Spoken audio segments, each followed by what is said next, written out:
Nalubog sa tubig baha ang ilang bayan sa Quezon dahil sa shear line.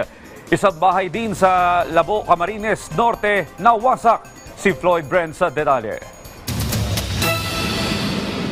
Hindi dapat ipagsawalang bahala ang banta at panganib na dulot ng shear line o pagsasalubong ng malamig na hangin at mainit na hangin mula sa Pacific Ocean. Dahil kasi sa pag-ulang dala nito, binaha at naging sanhi ng pagguho ng lupa sa ilang lugar sa bansa.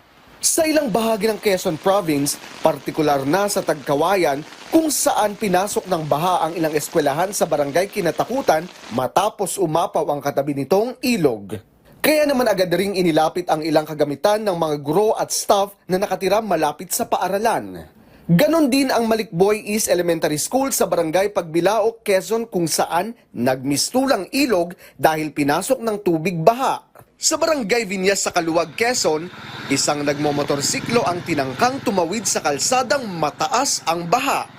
Samantala, isang bahay sa barangay Kabungahan, Sitio, Kabatuhan, Labo, Camarines Norte ang tuluyan ng nawasak at gumuho, bunsod din ng patuloy na pag-ulan na dala ng shear line. Bukod sa nasirang bahay, nawasak ang isang bahagi ng Maharlika Highway kaya hindi rin ito madaanan ng mga sasakyan. Floyd Brent para sa Pambansang TV sa Bagong Pilipinas.